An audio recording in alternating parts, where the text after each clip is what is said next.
Good morning, class. Happy Thursday. Welcome to another day of ratios. Today we are just doing some practice, okay? So you'll find this in your textbook on page 82. We're doing practice 5B, okay? So make sure that you're reading the questions carefully so that you know what's expected of you and what order to put the ratios in.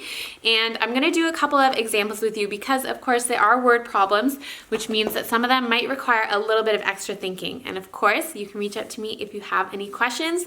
I have my Zoom meeting scheduled for this morning if you'd like to pop in and come and chat with me about these questions, okay? But I'm going to do two examples with you from these questions as well on the board to hopefully help you out, okay? So we've got number 3 and number 4 on here because 1 and 2 you guys can handle, okay? Of course you can handle them all, but I just wanted to show you these two examples on the board, okay? So number 3 says, Mrs. Bates cooked oatmeal by adding water to oatmeal in the ratio 3:1.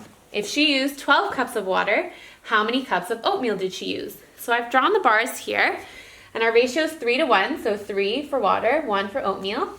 And we know that there's 12 cups of water, okay? So we can solve this problem by using our units, okay? So we know that 3 units, because that's the amount of water, is 12 cups. I'm just going to do a little C, okay? So now to find 1 unit, which helpfully is all we need to find because there's only 1 unit of oatmeal, we need to divide 12 by 3, okay? And 12 divided by 3 is 4, okay? So our answer is 4 cups of oatmeal, okay? So she used 4 cups of oatmeal.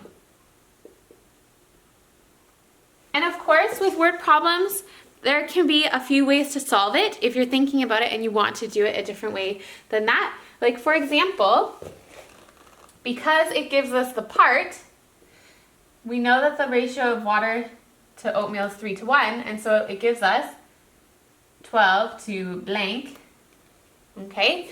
And you've done this in your exercises before where you're filling in the blanks. So if you wanted to do it that way, you could too, because you know that you have to do times 4, times 4, so then you would do it to this time.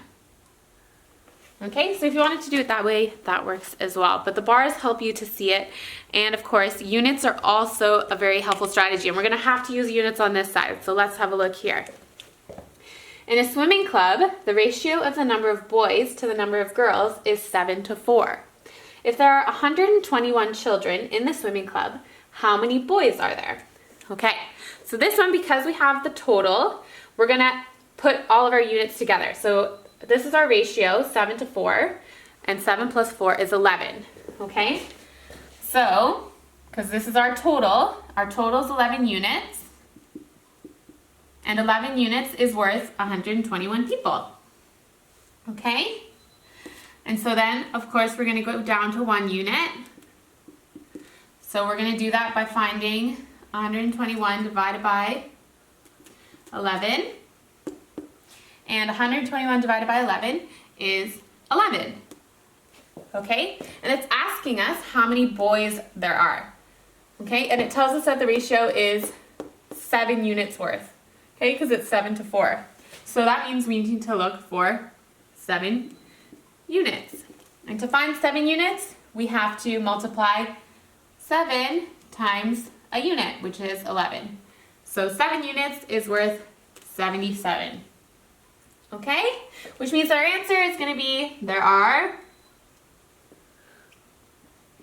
77 boys in the club. Okay? So when you're given the total of everything, you have to add the units together. But if you're given a part, then you have to keep track of what units are worth the part, okay? So those are a few examples.